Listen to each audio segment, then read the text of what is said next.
Coming up, rising prices. As temperatures rise, so are the prices for some of your favorite things. We'll explain why and what you can do to help mom and dad this summer. Then, fitness and fun. Our Dr. John shows us some great ways to stay in shape. Grab your hula hoop. You get a lower body workout. Also, a new way one zoo is becoming more inclusive, helping visitors experience every splish, splash, and sounds of the animals. Good job. And we've got an update on how this little cutie is doing. The Houston Zoo's baby Betty. Betty is about 175 grams now, so she's a lot bigger than when she was born. Plus, we'll introduce you to a teenage girl who is on a mission to promote reading and get books in the hands of kids in need. Most of the Head Start children didn't have any books at home. And so it was an unbelievable feeling to just see the joy and the magical connection that they would have to that book. That inspiring story just ahead, and Jackson Daly goes one-on-one with the superstar who plays Thor. Feel the power of Thor! Actor Chris Hemsworth will be here to talk about his role in a new movie hitting theaters this weekend. What can you tell me about this movie without Marvel getting mad? It's fun, it's wacky, it's wild, it's an intergalactic space adventure. I think it's everything you want in a movie-going experience. This is NBC Nightly News, Kids Edition. Welcome back to Nightly News Kids Edition. Thanks so much for joining me. I'm Dylan Dreyer, filling in for Lester Holt this week while he's on assignment. We've got a super lineup ahead, but we want to start by talking about money. Maybe some of you heard grown-ups talking about why things like groceries and gas cost so much lately. That's called inflation, when prices for things start going up. Our friend Stephanie Rule is here to explain what it is, why it happens, and how you can still have lots of fun this summer without spending a lot of money. As temperatures go up across the country this summer, something else is going up too. Prices on almost everything. I'm talking food, gasoline, even going away costs more for things like hotels or airplane tickets. And I know we've talked about this before, but there is some good news. And kids, there are actually some things that you can do to help your parents out. Let's start first with a quick review of what inflation is. That's when the price of something goes up. It can be anything, from ice cream to those summer shorts you're wearing. And as you've been hearing, prices have been going up really fast recently. Well, there's a couple of reasons why. First, supply. Remember the supply chain? It's how something like a bike gets made in one place, like China, and then is shipped to another place, like a store near you. Well, it's still not fixed. That means sometimes there are shortages. But people still want that bike and are willing to pay more to get it. That's pushing prices higher. So one way to prevent more inflation, fix the supply chain and get more items on shelves. That brings us to the next reason for higher prices, demand. Even if that bike costs more, today there are people willing to pay. That's called demand. Higher prices are really challenging for a lot of families, but some folks saved up during the pandemic and now they're spending. If they stop spending, if demand wasn't so strong, prices might stop going up so fast. So another way to prevent more inflation, reduce demand. A third way, higher interest rates. We've talked about this before. An interest rate is basically what it costs to borrow money. If your brother or sister wants to borrow money that you saved so they can buy that bike we've been talking about, you can tell them, sure, but you'll have to pay a fee. If the fee you charge is too high, they might say, forget it, I don't need that bike. If it costs too much money to borrow money to buy something, people might decide, I don't need it right now, I can wait. And if they aren't buying, that means less demand. What happens when there's less demand? Prices stop rising so fast. So what can you do to help mom and dad and still have some fun this summer? One way is to look out for sales and coupons. Think of it like a treasure hunt. If you find ways to help your parents save money, maybe they can give you some of those savings. Keep an eye out for sales on 4th of July or back to school. There are usually good deals around then. As for coupons, sometimes they're offered at the grocery store, sometimes in the newspaper, so be on the lookout for them. And if your parents have a smartphone, maybe they'll let you borrow it to check out apps for coupons. And since gas prices are at record highs, that family road trip might not be an option for some. But there are definitely some fun things you can do this summer that might not cost anything at all. Help your parents look for things to do where you live that are free, like free nights at a local museum, or a trip to a local park for a picnic or maybe a hike. And remember, let's get creative. There are always things you can do to have a lot of fun and not spend a lot of money. Stephanie, thanks so much. Well, summer is the perfect time to head outside and have some fun, but also get some exercise. Our pal, Dr. John Torres, is here with 3 fun activities you can do in your own yard that are also great for staying in shape. And I see the props you have here. Exactly. So I'm excited for what's ahead. And the great thing about this is they're fun things to do, and you probably don't know you're getting exercise when you're doing them. The first one, we're going to talk about Frisbee. Okay. You know, this is just a disc that you end up throwing back and forth, and people do this all the time, but it can give you some benefits. Number one, interval training, because you have to go chase the Frisbee. I never throw it where I'm supposed to. Throw it somewhere else. On top of that, you have to jump because sometimes it's going to be higher than you are. Leg strength. You get lots of leg strength from that. You get some catching, which means you're using your arms and your shoulders. And then you get that endurance and agility from running around trying to catch the Frisbee. So it's extremely important, and it's a lot of fun to do as well. And the squats from always picking it up off the ground. There you go, the squats as well. And you get that eye-hand coordination, too, from throwing it. The next one, the hula hoop. We're going to see if we can do hula hooping. In a long time. Yeah, a lot of benefits here. You get core strength because you're trying to keep the hula hoop up, which is not as easy as you think. Can you get you this do it? lower body workout. I think so. You get a lower body workout, which also helps. And then on top of that, wait a second, in rehearsals, you didn't do it so good. Now you're just trying to make me look bad. Let's go. You get this hip flexibility too. Oh. There's too much stuff around. You get hip flexibility, which can help as well. And then you get the balance because you're trying to make sure that everything stays up and it doesn't fall down too much. There you go. I'm not doing it either. So it's one of those things that it's not as easy as it looks. And then the last one, this is one of my favorite things because not only can you learn how to do it now, but it's something you'll have for the rest of your life and it'll always impress your friends. And that's juggling. So if you can juggle, and I'll see if I can do it here because the lights make it a little tough. Oh, wow. Yeah, but if you juggle, So you you get... bought 3 activities that you're really good at. Of course. You get eye-hand coordination because you're trying to catch this thing. On top of that, reflexes because you're out there, again, trying to get things as quick as you can because you can't focus on every ball. Aerobic exercise because, like you saw there, you end up chasing the balls around. And then it's just a stress reliever because you're sitting there and you really have to just think about the balls. You can't think about anything else. You can't help but smile, too, when you're doing it, even if you're dropping them all. And out of 6 balls, we have 1 left. That's how good we are. You've got the 1 left. I have none, clearly. But these are things you can go outside, you can do. They're a lot of fun to do, but they're a lot of exercise, too, and they hit every body part. Fantastic. Well, in just the short few minutes we were doing this, my heart's racing, so I can certainly see the benefits of it. Dr. John, thank you so much. You bet. Well, another fun activity to do in the summer is visit a zoo. And now some zoos are going above and beyond to make sure visitors with hearing disabilities don't miss any of the fun. Our good friend Jolene Kent has the story. Right over here, she's ready. Millions of families visit zoos every year, especially in the summer months. Now, more zoos across the country are providing ASL interpreters, part of an effort to be more inclusive and help all visitors have the best experience possible.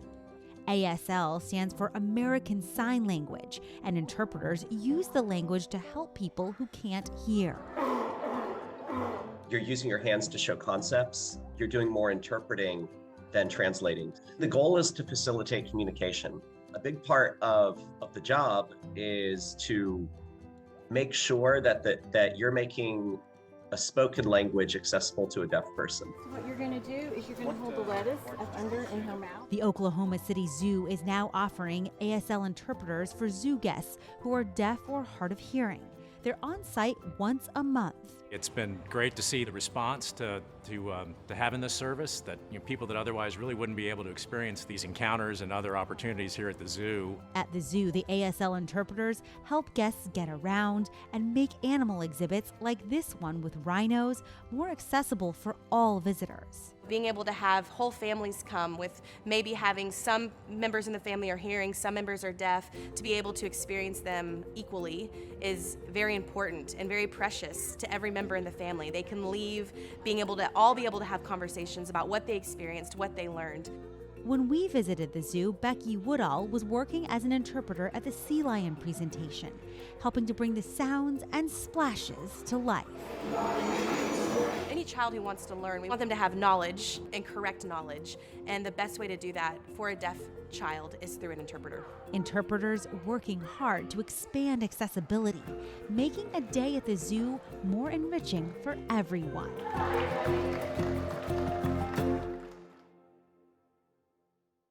So awesome to see them doing that. Jolene, thank you so much. Time now for our pop quiz. The question, why are bananas curved? A, to grow towards the sun, B, they grow towards the ground, or C, because they grow in the rainforest? The answer coming up after the break. Just ahead, we'll head to the Houston Zoo for an update on this little monkey, Baby Betty. She is doing awesome here at the zoo. She's growing, she's exploring her life outside. Plus, something special for all the Avengers fans out there, a conversation with the superstar who plays Thor. What do you hope kids and grown-ups take away from this movie? That life should be about love and fun and adventure and connection, and I think that this film embodies all of that. Welcome back to Nightly News Kids Edition. Let's get the answer to our pop quiz. The question was, why are bananas curved? A, to grow towards the sun, B, because they grow towards the ground, or C, because they grow in the rainforest? The answer is A. Instead of growing towards the ground, they start growing towards the sun. They grow against gravity, and that gives the banana its familiar curved shape. Well, you know what animal loves bananas, right? Monkeys. And today we are getting an update on a very special monkey at the Houston Zoo. It's called a Geldes monkey. She was born in January, weighing just about as much as a light bulb. They named her Betty, after the late great animal lover Betty White. And I want to bring in our guest, Cheka Hine from the Houston Zoo for an update. Cheka, how are you doing, and how is baby Betty doing? Hi, we're doing really great. Betty's doing wonderfully with her parents. She's learning to explore her life outdoors in her exhibit, and she's living with her parents full time now, and she's doing really great. I know she was really tiny when she was born, so how have you helped her grow? What besides bananas does she eat? Yeah, Betty was born very small, and so she had a little bit of a slow start in life, but we were able to feed her around the clock. So it took a really large team of dedicated staff to take care of her for the first few months of her life. And now that she lives with her parents full time, she eats everything that they eat. She's fully weaned now, so she eats bananas, she eats grapes, she eats oranges, and they also get a high protein, high fiber diet, a canned diet that is formulated specifically for Geldes monkeys. So how big is she now? Betty is about 175 grams now, so she's a lot bigger than when she was born, but she's still about less than half of the weight of her parents. So she's getting there, and she's growing every day and gaining weight every week, and so we're really pleased with her progress. Where do they typically come from, and are they normally this small when they're born? Yeah, so originally Geldes monkeys live in the Amazon rainforest from South America. And typically they're born a little bit bigger than what Betty was. She is the smallest one that we have on record. And so she was born at about 34 grams. And typically they're born between 40 and 50 grams. And how big will they get? So her parents are roughly around 500 to 600 grams. So she's a little bit less than halfway of what she will be when she's fully grown. So she's still got some growing to do, but she's doing really great. And I just have to ask, because we all love seeing tiny little baby animals, how special is it to do what you do at the zoo? It's an amazing job. I love doing what I do, and getting to take care of baby primates like Betty is really a big perk of the job. It's a tough job, and it's very rewarding though at the end of the day. So it's a very special job, and I'm very lucky to be able to do what I do. Well, baby Betty is very lucky to have you. So thank you for all that you're doing, Cheka, and thanks for joining us today. Absolutely, thank you. Now let's turn to the entertainment world. And if you're a fan of the Avengers, this next segment is for you. Marvel Studios' Thor: Love and Thunder is in theaters this weekend, and our pal Jackson Daly caught up with one of the stars, actor Chris Hemsworth. The movie is rated PG-13, so kids, you might want to check with a grown-up or parent before watching. All right, well, hi Chris, I'm Jackson, and I'm so excited. Thank you for taking the time to do this with me. I mean, thank you. Thank you. yeah, I'm a huge fan. No, thank you, So, mate. what can you tell me about this movie without Marvel getting mad? Because I don't want to get you in trouble. Thank you. It's a romantic comedy at its heart. It's a lot of humor. So that's the ex-girlfriend, is it? There's a love story. It's fun, it's wacky, it's wild. It's an intergalactic space adventure. It is a mashup of all genres, and I think it's everything you want in the movie-going experience. So this is my vow. All gods will die. Christian Bale is the main villain. He's almost 10 years older than you. Did you pick up anything from his acting skills? Oh yeah, anytime I work with a fellow actor, actress that I admire, which has been a lot in my career, I try and absorb everything that they do, steal all their little tricks and take notes and so on. What I appreciate so much about talented actors like Christian, Natalie, Anthony Hopkins, everybody I've worked with, is the kindness, you know, and the collaboration they have. They're not only, you know, so talented, but it isn't just about them, you know. It's not sort of self-serving. It is about, there's a greater awareness to have everyone involved and everyone have a good time and collaborate, and that I appreciate that so much. What's it been like, 3, 4 years? 8 years, 7 months and 6 days, give or take. Yeah, was it nice having Natalie Portman back as Jane? It was fantastic, yeah. Jane Foster. The one that got away. I love Natalie. I worked with her 10, 11 years ago in the first Thor, and now to reunite many years later and see her as the mighty Thor, embodying everything a superhero should embody, but they've gone a very personal level to her. It was her version. She wasn't mimicking anyone else's. It was incredible. She's just a dear friend and another incredibly talented individual. Just look into the eyes of the people that you love. So will Thor teamed up with the Guardians of the Galaxy in Infinity War. Will they be coming back to help Thor? Yeah, they're involved in this film, and I love working with all that gang. Again, you know, different actors and different characters bring out something very different in you, and we had so much fun. You know, Chris Pratt in particular I did most of my work with, and he has such a wacky sense of humor, and it really, you know, allowed for a larger comedic scene that we might not have even had before. So let's switch gears here. I saw that your son played a young Thor in, I don't know if he plays in the movie, but in the trailer. Does he want to become an actor too? You know, all my kids are in the film somewhere, really?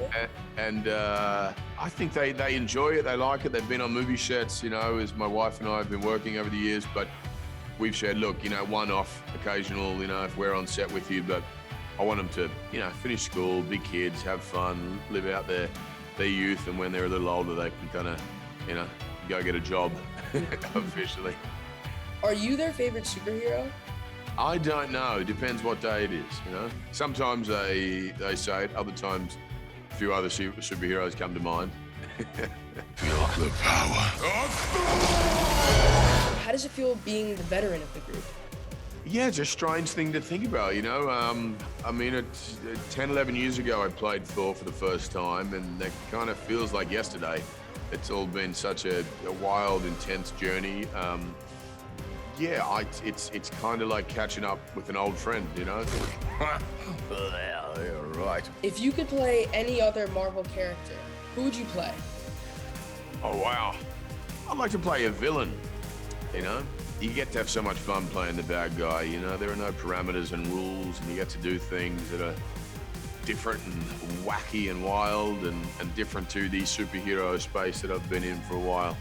I like to ask this a lot because I like to hear different answers. If there was a kid who was scared to get into acting for whatever reason, what advice would you give them? Look, I was scared, you know, I really struggled with a lot of anxiety and nerves as a young actor, and I'd say to my young self and to other people to just focus on why you're doing it, you know, because you love it. You know, don't think about the end result of like, will this get me a job or another job or what people think. Just concentrate on the reason you started was because you love performing, and stay true to that passion and stay true to who you are, and trust that you are unique and special, and you've got something to tell and a story to tell that no one else does. And enjoy it, don't take it too serious. You know, do the work. When you get on set, just let go, have fun. And flick. Oh, flick too hard! What do you hope kids and grown-ups take away from this movie? that life should be about love and fun and adventure and connection. And I think that this film embodies all of that. And it's a reminder to stay true to who you are and smile and enjoy life. You know, the reason I loved watching films as a kid, probably the same reason as you and all of us, was that sense of escapism and being transported to another realm, and the vivid imagination is just taken for a ride. That's why I make movies, and that's what I hope people take away from them. All right, thank you so much for your time today, Chris. You too, mate. Thank you. That was a great conversation. Jackson Daly, thank you so much. Finally, in our Inspiring Kids series, one teenage girl is on a mission to promote reading and get books in the hands of kids in need. Our friend Ann Thompson has the details. 17-year-old Rania Zuri loves to read and wants other kids to share in her passion. As a child, I was rarely seen without a book in hand, so I started a classic book club. But then I started learning about book deserts in 9th grade when I was working on a project to set up a small library for migrant girls. For some kids, just getting their hands on books is a challenge. Rania is hoping to change that. In 2019, Rania began her mission to help put an end to book deserts. Book deserts are areas where books are difficult to access. She founded the Literary Society, a nonprofit whose goal is to promote reading and donate books to children in need, especially among children ages 3 to 5 years old. At this age, the children are too young to go out and check out a book themselves from the library, and then their families don't necessarily have the disposable income to go out and buy books. Now, Rania just finished her most ambitious project to date, gifting a new book to every child of families that live at or below the poverty line in her home state of West Virginia. She even donated her birthday money and entire allowance to the cause and helped raise the rest of the money for the books through fundraising. Most of the Head Start children didn't have any books at home, and so it was an unbelievable feeling to just see the joy and the magical connection that they would have to that book. Thanks to the Literary Society partnership with Head Start, a federal program, more than 6,700 books were delivered in West Virginia. Rania also gained support from best-selling authors and senators in West Virginia. Now she is expanding her mission to other states and abroad. This summer, she will continue her Head Start tour, visiting several states and giving out brand new copies of If You Give a Mouse a Cookie. When we hear the term book desert, we might feel overwhelmed, like, oh, I can't donate a whole library. But just one book can make a difference to a child in need. And her advice to other kids? Combine your passion into doing something that helps others. Like, for example, maybe you like to make bracelets, and you can turn that into maybe teaching younger children from underprivileged backgrounds to make bracelets. Just remember that any difference, no matter how small, is always impactful. And thanks so much for bringing us that terrific story. Well, that's going to do it for us. Parents, just a reminder, if your child has a question about any topic in the news, email a video to us at nightlynewskids@nbcuni.com. You can also follow us on Instagram at Nightly Kids. And just a program note, you can catch a new episode of Nightly News Kids Edition every Thursday on NBCnews.com and YouTube, and streaming on the weekends on NBC News Now. Thanks for watching, everybody, and remember, take care of yourself and each other.